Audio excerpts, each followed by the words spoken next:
Graça e paz do Senhor Jesus a todos. Vamos continuar nossos estudos de 1 Coríntios. Hoje nós estamos aqui no capítulo 9, onde aparentemente o apóstolo Paulo estava sendo julgado por aquela igreja. De alguma forma, eles criticavam o apóstolo por algumas razões que nós vamos ler aqui. E Paulo aqui, o apóstolo Paulo apresenta a sua defesa. Ele diz assim: não sou eu livre? Não sou eu apóstolo? Eu não vi Jesus, o nosso Senhor? Não são vocês o resultado do meu trabalho no Senhor? Ainda que eu não seja apóstolo para outros, certamente o sou para vocês, pois vocês são o selo do meu apostolado no Senhor. Essa é a minha defesa diante daqueles que me julgam. Não temos nós o direito de comer e beber? Não temos nós o direito de levar conosco uma esposa crente, como fazem os outros apóstolos, os irmãos do Senhor e Pedro? Ou será que apenas eu e Barnabé não temos o direito de deixar de trabalhar para termos sustento? Quem serve como soldado às suas próprias custas? Quem planta uma vinha e não come do seu fruto? Quem apacenta um rebanho e não bebe do seu leite? Paulo estava dizendo aqui, por que ele não estava sendo reconhecido diante daquele povo com os mesmos direitos que eram dados aos demais apóstolos de Cristo? Porque eles entendiam que Paulo não conviveu com o Senhor, não tinha andado com o Senhor como os 12, então que ele não poderia ter os mesmos privilégios, ter as mesmas honrarias que recebiam os demais apóstolos. E ele aqui está dizendo, eu não sou apóstolo? Eu, por acaso, não vi o Senhor? Porque ele viu o Senhor lá, quando ele caiu do cavalo, estava a caminho de Damasco.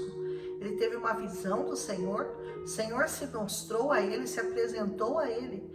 Então, ele está se defendendo. Por que para mim não pode nada? Vocês não querem me sustentar? E ele vai explicar que nem é isso que ele estava esperando, mas ele esperava reconhecimento. Pelo serviço dele como apóstolo, ele queria ser reconhecido como um apóstolo do Senhor. Se você não está reconhecendo as pessoas que servem a você no seu ministério, aquelas pessoas que te encorajam, aquelas pessoas que pregam a palavra para você, se você não as está ajudando, se você acha, eu não dou dinheiro para pastor, eu não vou sustentar ninguém, como que você quer ser atendido na sua necessidade? Como que você quer que alguém pastoreie uma igreja? Porque uma igreja é tempo integral, precisa ter tempo para cuidar de ovelhas, e vocês dão muito trabalho, nós damos muito trabalho aos nossos pastores, e eles estavam dizendo que Paulo não tinha o mesmo direito que eles, porque não o reconheciam como apóstolo. E essa defesa dele é sensacional. Ele está dizendo, eu sou apóstolo do Senhor, sim. Essa missão me foi dada, disso eu posso me orgulhar. Eu sou um apóstolo do Senhor. Que você reconheça verdadeiramente no seu caminhar com Cristo aqueles que são servos do Senhor, aqueles que verdadeiramente dedicam a sua vida à causa do Senhor. Que você os honre com o seu dinheiro, com tudo que você pode fazer para ajudá-los, com o seu trabalho, com a sua disponibilidade. O senhor está precisando de ajuda? O que eu posso fazer para ajudar na igreja? Como eu posso contribuir? Como eu posso servir? Porque nós viemos a esse mundo, quando nós nos tornamos cristãos, nós temos uma missão única: servir ao próximo. Servir com amor, servir com dedicação e não com dedo acusatório e não julgando um, julgando o outro. Você só tem que julgar, o julgamento é só para Deus e o problema é entre você e Deus. Se alguém está usando do evangelho para fazer alguma coisa que não convém, o problema não é seu. O problema seu é com o Senhor. É a sua salvação, é a sua vida, é a sua retidão que está em jogo. Então Paulo estava reclamando, porque provavelmente eles estavam dizendo que ele não era um apóstolo, que ele não tinha os mesmos direitos, e ele tinha que, e só ele diz, os outros apóstolos não trabalhavam, mas ele tinha que trabalhar para poder manter o seu sustento, porque os demais apóstolos eram sustentados e eles não, E ele está dizendo assim, eu não digo isso do ponto de vista meramente humano, A lei não diz a mesma coisa? Ele vai citar a lei de Moisés para embasar o que ele estava falando, que ele precisava ser servido por eles. Pois está escrito na lei de Moisés: não amordace o boi enquanto ele estiver debulhando o cereal. Por acaso é com os bois que Deus estava preocupado? É claro que não era com os bois, né?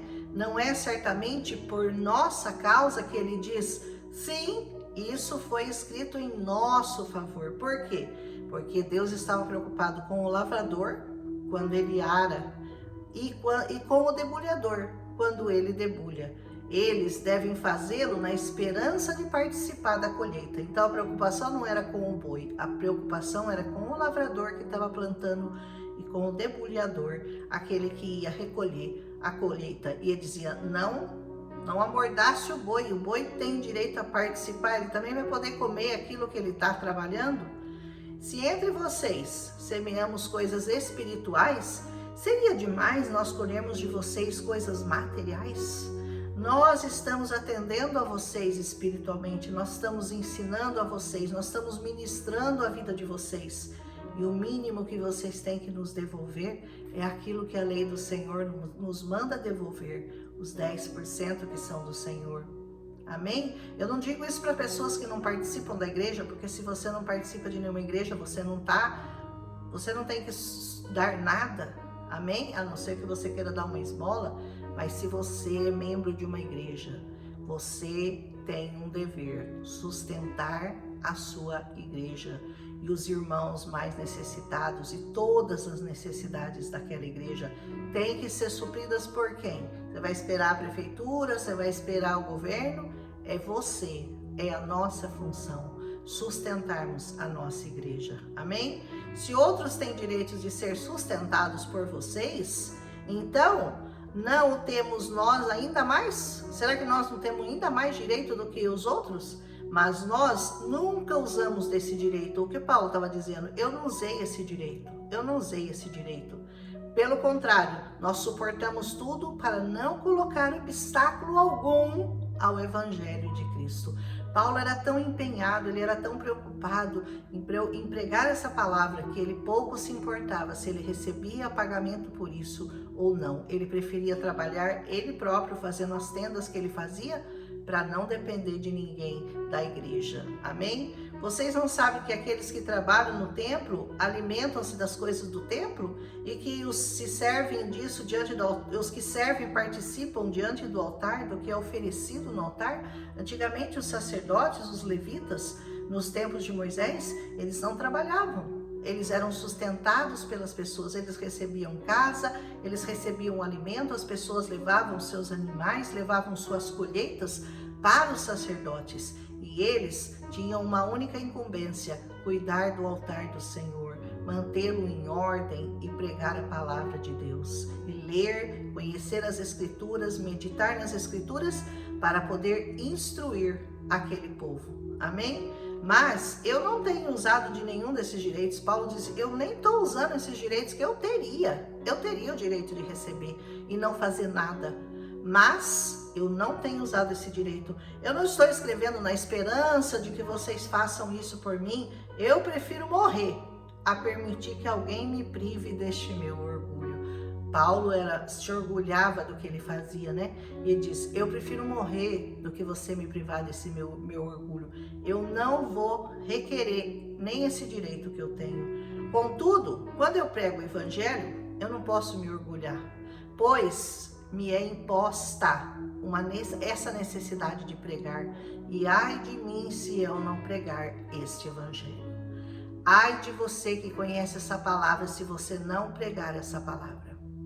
Ai de você, porque isso não é um pedido do Senhor, isso é uma ordem, isso é uma imposição. Você conhece, você tem que repartir o que foi dado de graça para você, de graça, você tem que repartir com as demais pessoas, a menos que você tenha um rebanho e você viva do evangelho. Amém? Caso contrário, é de graça.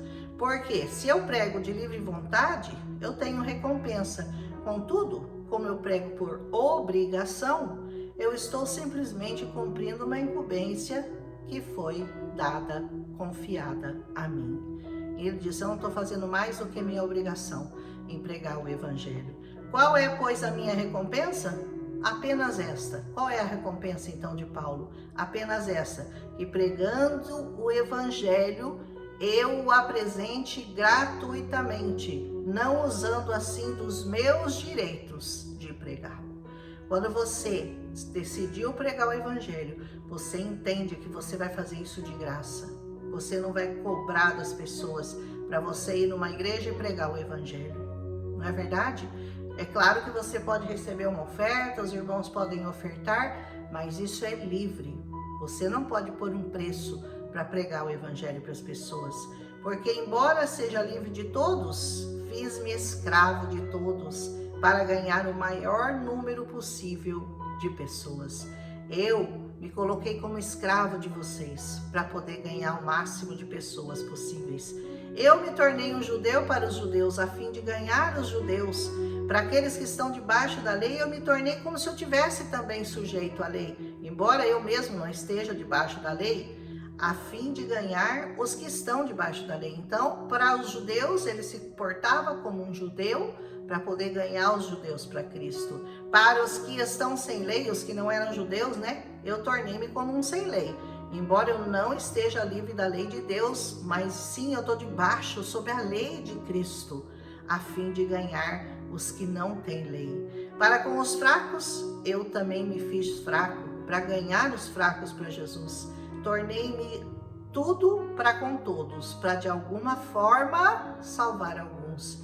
Eu me faço de louco com os loucos, de fraco com os fracos, de judeu para com os judeus, de não judeu para aqueles que estão sem lei. De qualquer maneira, eu me faço aquilo que for necessário para ver se eu consigo ganhar almas para Cristo, porque esse é o nosso papel nessa terra. A partir do momento que você foi salvo, que você entendeu a mensagem da cruz, porque a única mensagem que nós pregamos é a mensagem cristocêntrica, a mensagem da cruz. Você tem que entender que você agora tem que fazer de tudo para ganhar almas para Jesus. Use os seus dons, use a sua habilidade, use qualquer coisa, mas ganhe almas para Jesus. Faço tudo por causa do evangelho, para ser coparticipante dele. Eu quero fazer parte do evangelho, Paulo dizia. Eu quero ser um coparticipante com Cristo dessa linda missão que o Senhor nos deu de ganhar almas para ele. Vocês não sabem que dentre todos os que correm no estádio, só um ganha o prêmio? Sabia? E quando 100 se lançam no estádio, só um vai ganhar a coroa. Então corram de tal modo que alcancem o prêmio. Então esse prêmio é fácil de ganhar? Pela comparação de Paulo, não. E quanto demanda para um atleta chegar em primeiro lugar? Quanto ele tem que se empenhar, quanto ele tem que se sacrificar, quanto ele tem que praticar, quanto ele tem que correr para poder chegar em primeiro lugar. Todos os que competem nos jogos se submetem a um treinamento rigoroso. Você também tem que se submeter a um treinamento rigoroso.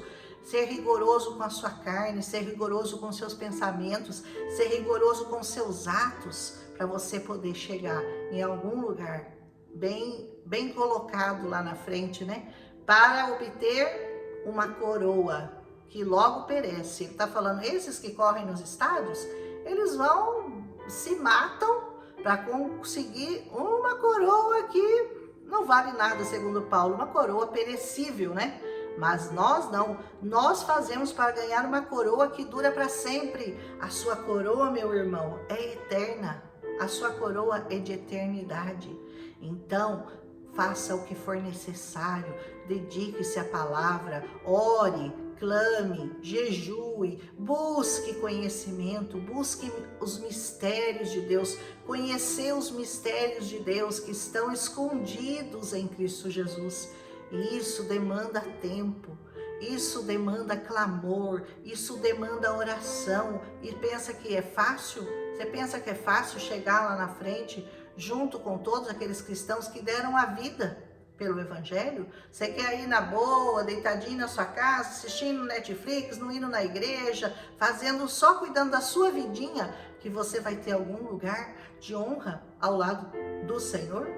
É isso que você pensa? Então, lê com atenção esse capítulo e você vai descobrir que não é tão fácil assim, né? E ele diz assim: sendo assim, eu não corro para quem corre sem um alvo, e eu não luto como quem esmurra o ar. Eu não estou dando murro em ponta de faca, eu não estou esmurrando o ar. Eu sei por quem eu estou lutando. Eu conheço, eu creio na causa, na grande e nobre causa do Senhor Jesus. Mas eu esmurro meu corpo. Olha o que ele fazia, eu esmurro meu corpo. Eu faço dele o meu escravo, para que depois de ter pregado aos outros, eu mesmo não venha a ser reprovado. Esse era o posicionamento de Paulo com relação ao papel dele na igreja, com a relação ao apostolado dele na igreja. Então ele estava exortando os irmãos que estavam criticando, né, ele, e ele estava dizendo: por que vocês não me colocam numa posição de apóstolo? Porque eu sou apóstolo de Cristo. Reconheçam-me como apóstolo, reconheçam as autoridades que Deus colocou na sua vida, reconheçam os irmãos que receberam uma unção especial, mas principalmente esteja sempre buscando o seu crescimento em Cristo Jesus. Pague o preço que for necessário para você poder chegar na presença do Deus Altíssimo, sem dolo, sem que ninguém tenha nada para dizer contra a sua vida. Faça isso diariamente, é uma tarefa diária, é uma dedicação diária, mas uma coisa eu garanto: o preço, o pagamento é muito bom. Começa aqui na terra com a paz que você recebe no seu espírito, que poucas pessoas desfrutam, e termina na eternidade com Cristo Jesus. Aleluia! Um abraço e amanhã nós continuamos com 1 Coríntios capítulo 10. Se você gostou, deixa seu like, compartilha com as pessoas que você ama. Se você foi edificado por esse estudo, cada dia a gente vai se aprofundando mais, não é verdade? E Paulo é uma pessoa que tem muito para nos ensinar, né? Porque ele foi buscar lá no fundo com o Senhor. Ele realmente teve uma entrega total de vida de comunhão com Cristo. Por isso, ele podia dar tanto às pessoas. Um abraço e até amanhã.